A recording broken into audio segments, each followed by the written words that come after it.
عملوها الصعايدة. يعني الصعايدة دول ناس رجالة قول وفعل.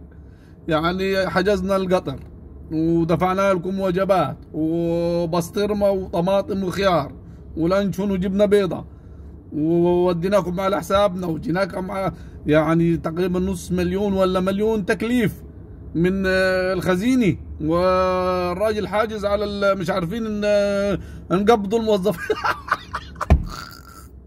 ما قادرينش نقبضوا الناس الموظفين. الناس الواحد كان راح يجيب علاج الولد وما لقيش عشان محجوز على الفلوس، فروحنا ودينا قطر اسوان وجبناه من اسوان. فالمهم انه 2-1 في الاخر عملوها الصعايده.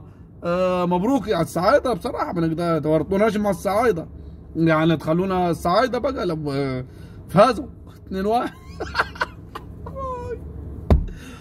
على الله بس الاهلي ما يخيبناش ويروح مهزوم كمان، هو يضيع مننا الموضوع يعني. مبروك الاهلاويين.